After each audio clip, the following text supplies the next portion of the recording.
Всем привет, я Марина, и с вами Школа Сакрамел. Ногти, которые растут вверх.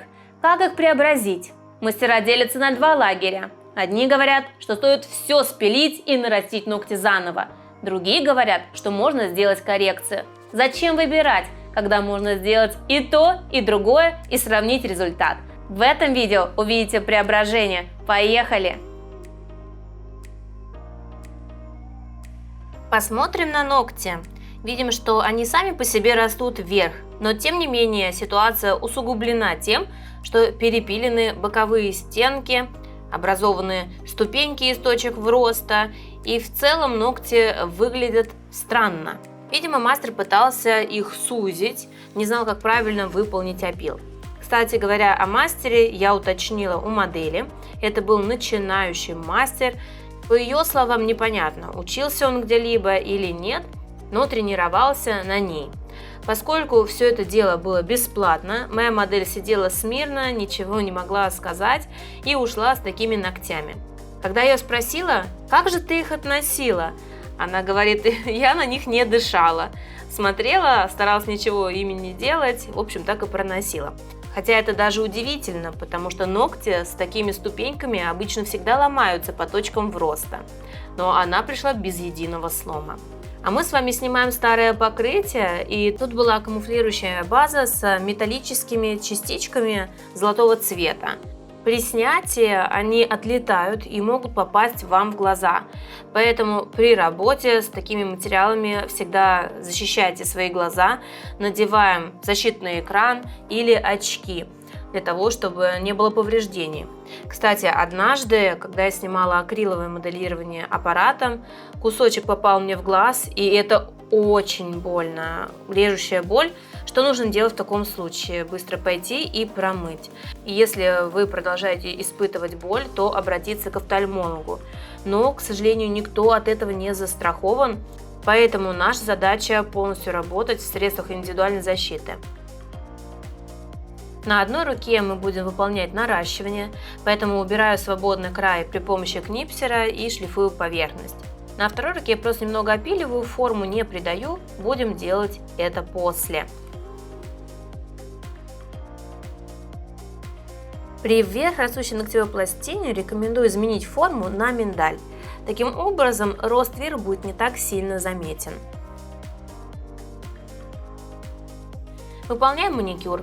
Ручки у моей модели молоденькие, кутикула влажная, поэтому использую специальную тальк-присыпку для того, чтобы убрать излишнюю влагу, чтобы насадка не забивалась кожей.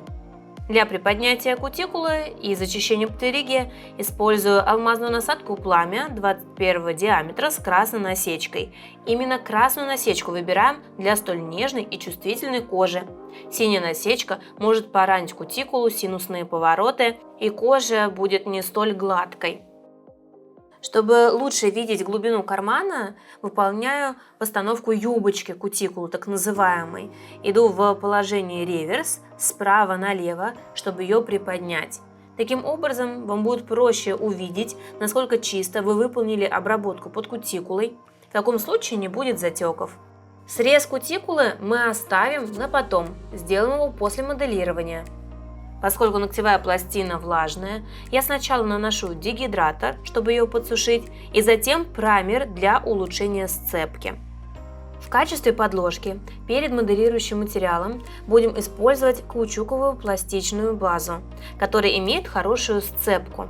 Наношу ее тонким слоем и отправляю на просушку в лампу.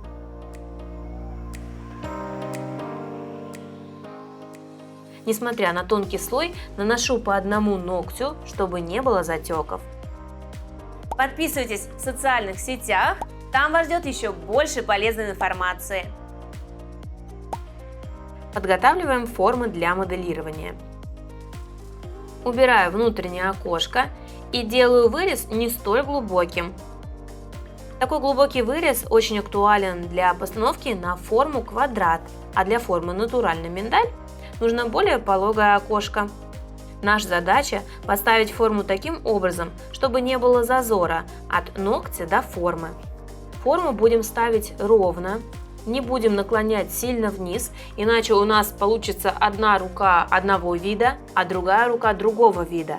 А нам все-таки нужно добиться гармонии, чтобы моделирование не выделялось и было похоже на вторую руку. Да, возможно, при такой постановке мы не сильно исправим картину, но тем не менее модель будет хотя бы ходить с одинаковыми руками. Для моделирования будем использовать акригель. Это, конечно, очень удобный материал для того, чтобы убрать такие ступеньки и достроить их по воздуху. На той руке, где я выполняю укрепление, ставлю объемный шарик. В зоне кутикулы акригель раскладываю только до белой лунулы. Ее не перекрываю, хочу добиться максимально естественного результата. Впоследствии мы достроим эту зону при помощи базы. Кисточка у меня натуральная и использую специальную жидкость, которая помогает разгладить быстро материал. Формирую апекс и от него спуск к свободному краю. Не переживайте, что материал у нас свисает по воздуху. Это очень хорошо. Мы формируем отсутствующие боковые стенки. И на другой руке будем выполнять наращивание. Склеиваю форму и сжимаю ее в острый треугольничек, для того, чтобы постановка была на миндаль. Без подложки из геля сразу формируем подложку из мультигеля. Кстати, выбрала цвет, который максимально подходит под ногти моей модели. Cover Pink. Сравниваю длину со второй рукой и первым шариком выкладываем только подложку. Формирую нужную толщину. Свободный край делаю около 1 мм. Отправляем на просушку. Поскольку я работаю конвейером, то сначала у меня идет палец с укреплением, затем с моделированием и так далее.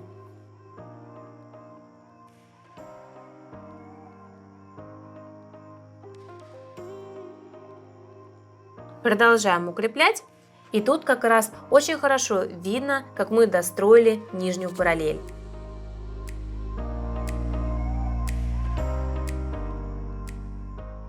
Если в поверхности материала вы видите мелкие пузырики, их, конечно, лучше убрать, проколоть кисточкой или апельсиновой палочкой. Если в дальнейшем будет покрытие гель-лаком, то можно оставить так, их не убирать, потому что их будет не видно. А у нас будет такой дизайн, который предусматривает покрытие в дальнейшем. На ногти с наращиванием ставим каплю в зоне кутикулы и точно так же по такому же принципу формируем архитектуру. Когда вы поставили шарик, очень важно его оставить на зоне апекса, а не перетянуть полностью на свободный край, иначе ноготь так и будет вверх растущим. Очень здорово помогает выравнивать поверхность такая длинная широкая кисточка. Мне очень нравится использовать такие именно в моделировании. Хотите развиваться и знать больше о маникюре? Приглашаю в базу знаний школы Сакрамел. Более 20 видеокурсов по цене одного с получением сертификатов. Они доступны по всему миру. Чтобы присоединиться, переходите по ссылке в описании.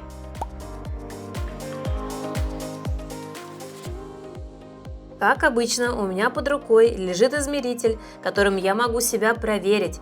Хоть уже глазомер развит, но все равно иногда бывают некоторые миллиметры незаметны, поэтому сравниваем.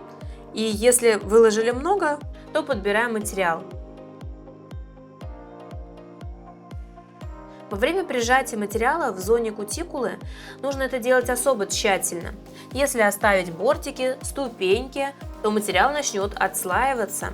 Это одна из самых частых распространенных ошибок при работе с полигелями. Мы закончили с выкладкой, приступаем к опилу.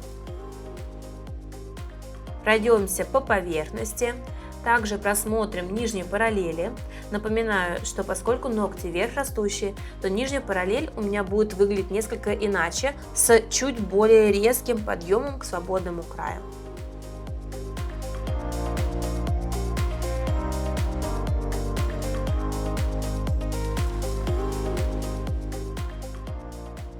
Если все-таки на поверхности мультигеля образовались пузырьки воздуха, обезжирьте поверхность, Я обычно расковыриваю это место при помощи апельсиновой палочки, чтобы убрать остатки пыли, и в это место наношу снова акригель, как шпателем вмазываю его туда, в эти дырочки, полимеризую.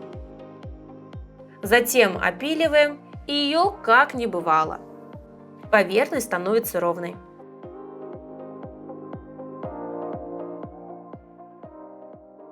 И теперь после опила выполняем срез приподнятой кутикулы.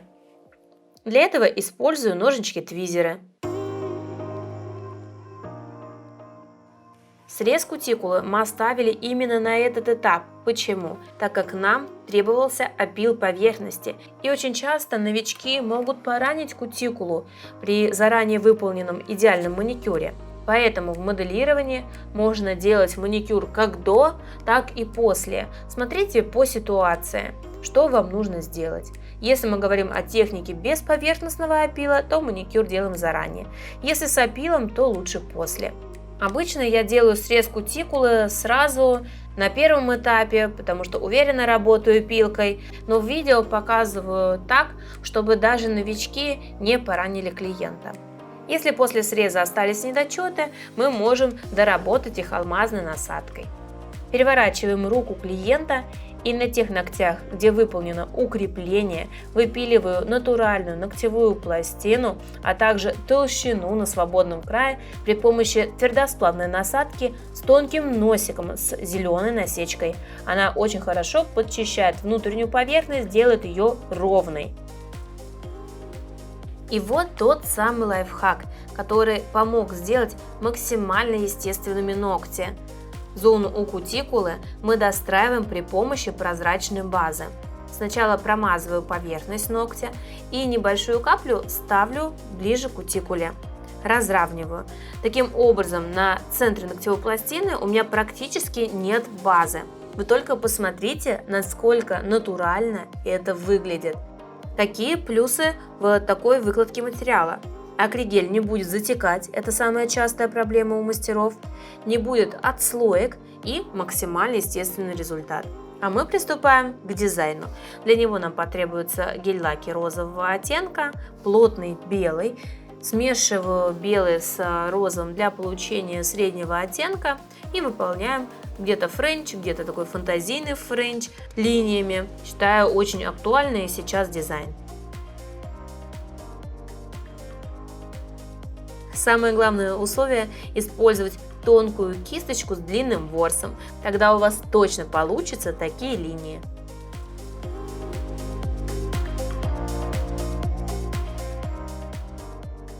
И еще один секретик, когда выполняете линию, делайте это на выдохе. В таком случае рука не будет так сильно трястись и получится ровно.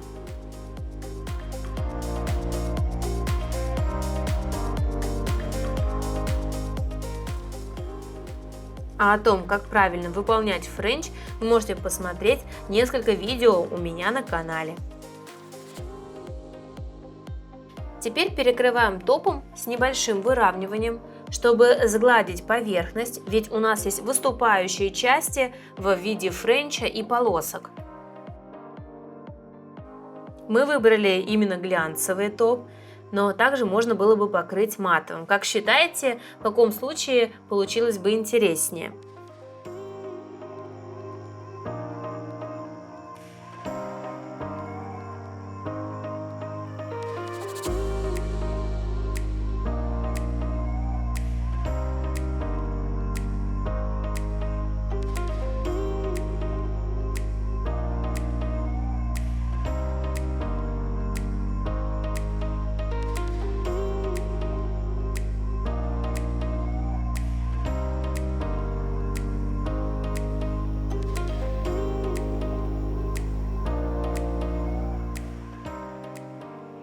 Посмотрим на результат.